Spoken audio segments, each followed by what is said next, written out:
రాహుల్ గాంధీ గారిని రాజకీయంగా ఎదుర్కోలేక దొంగ కేసులు పెడుతున్నాడు మోడీ. నేనంటున్నా మోడీకి, ఏ మోడీ, బీజేపీ మోడీ బ్రిటిష్ వారికే భయపడని కాంగ్రెస్ ఇది బీజేపీకి ఎంత భయపడుతుంది అనుకున్నాం అని చెప్పి ఈరోజు హెచ్చరిస్తున్నా. మోడీ, అమిత్ షా ఒక కేడీలు, ఈ దొంగలు ఇవాళ దేశం కొరకు ప్రాణాలు అర్పించిన కుటుంబం మీద కక్ష కట్టిండు దరిద్రుడు. ఈ రోజు ఎక్కడ మీ స్వాతంత్ర సంగ్రామంలో మీ పాత్ర?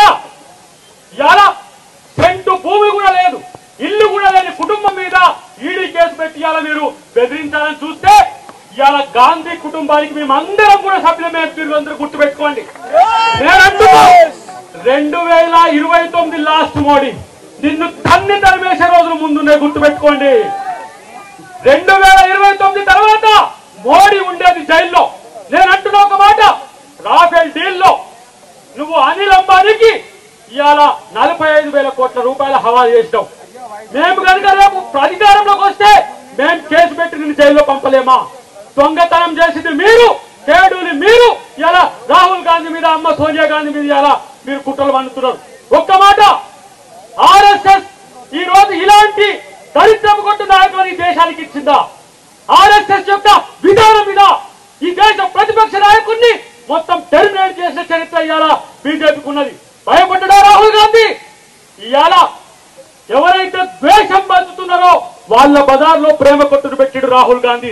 ఇది కాంగ్రెస్ పార్టీ యొక్క కల్చర్. మేము ప్రేమనిస్తున్నాం, మీరు ద్వేషాన్ని పెంచుతున్నారు.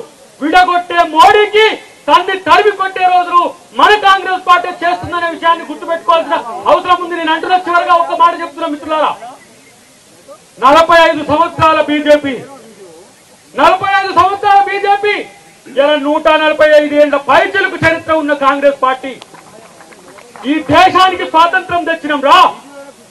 ఒక ప్రజాస్వామ్య ద్రోహి మోడీ ఇలా ఈడీని ఎనిమీ ఆఫ్ ది డెమోక్రసీగా చేసిండు.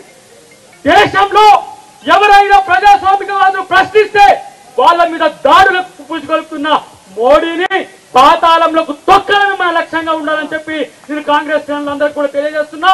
రాహుల్ గాంధీ మీరు కొట్టారండి, తెలంగాణ కాంగ్రెసే కాదు యావత్ దేశం మీ వైపు చూస్తున్నది. ఇలా 99 సీట్లు వస్తేనే ఇలా భయపడిపోతున్నారు మోడీ, అమిత్ షా.